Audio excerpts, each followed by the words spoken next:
오늘은 인류와 우주에 대한 말. 대충 오늘은 인류에 대해 해볼 거예요. 자, 그것들.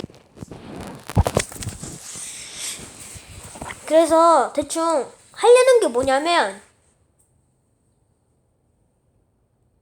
인류가 어떻게 탄생했나 그건데, 자, 인류가 처음에 있어요. 그럼 계속 지나해서, 아 맞다, 루트 TV예요. 아, 루트 TV가 아니고 주몽 TV예요. 자, 그래서 계속 올라가서 계속 올라가는 데에서 지나해서 우리가 된 거잖아요. 그러니까 일단 사람이 아니라 어떻게 보면 생명체가 지나는 법을 이제 오늘 한번 얘기해 볼 겁니다. 일단 오늘의 주제는 인류가 어떻게 탄생했나 그거예요.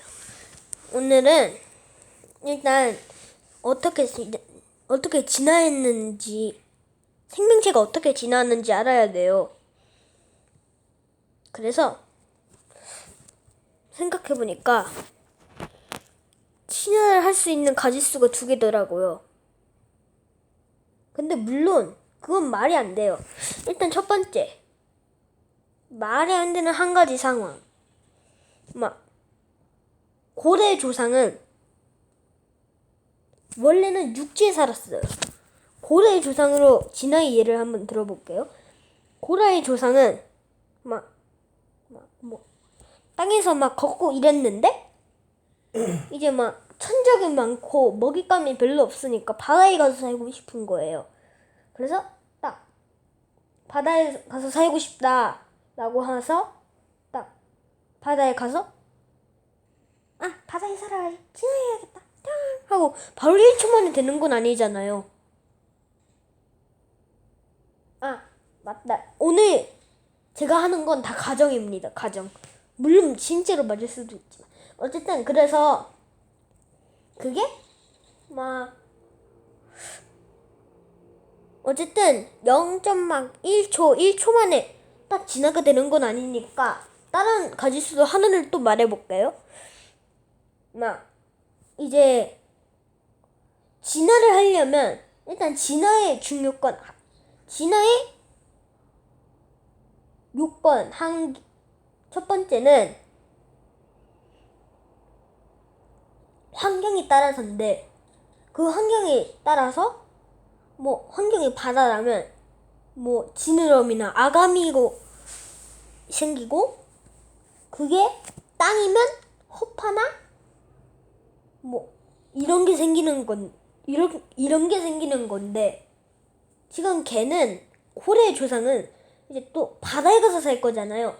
그래서 예를 들어 바다에 30분 있다가 육지에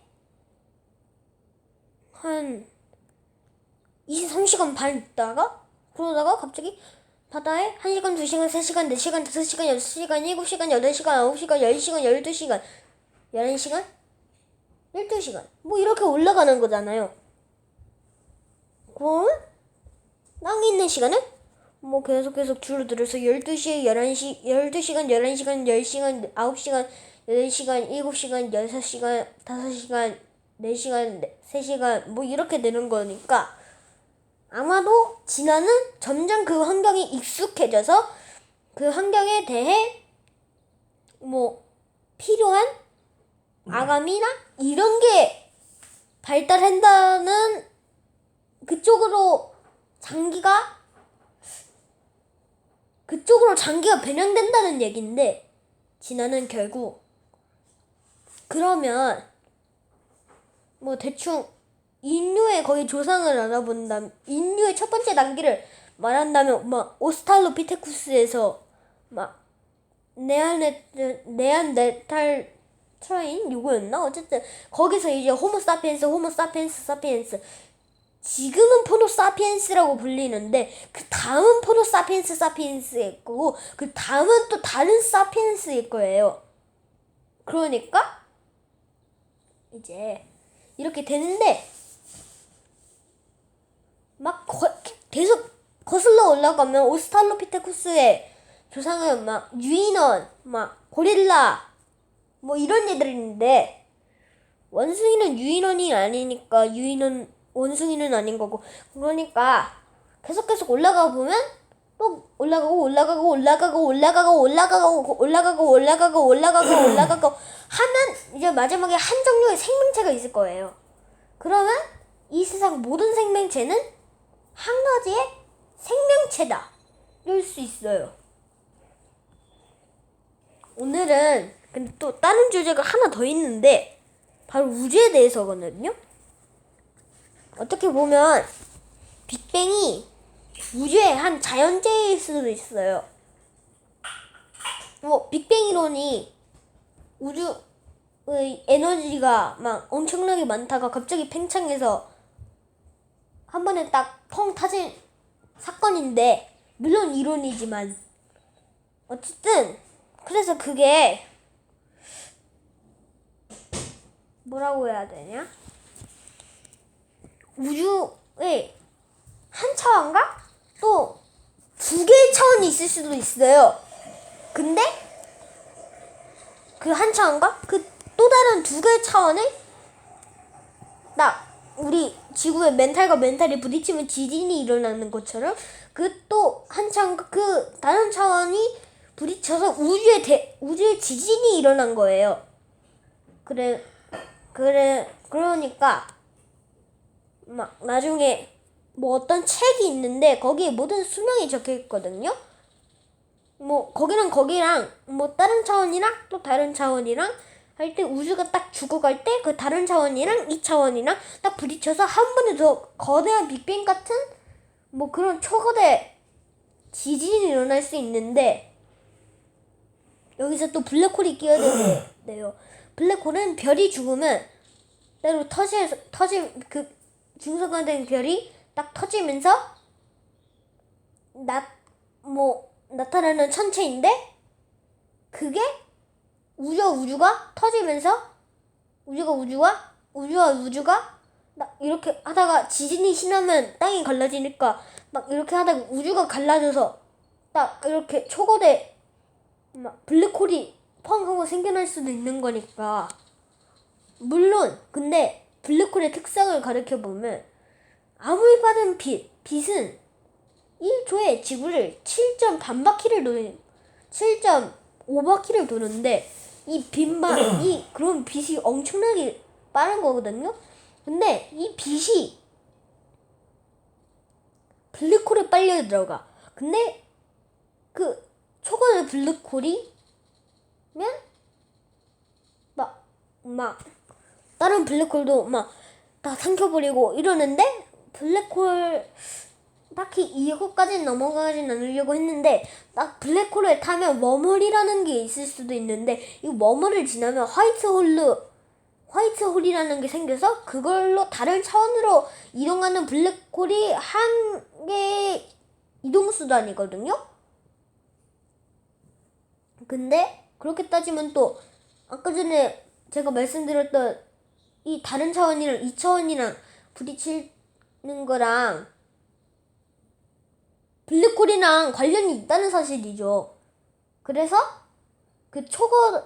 다시 그 초거대 블랙홀로 들어오면 그 초거대 블랙홀은 뭐 예를 들어 다른 별들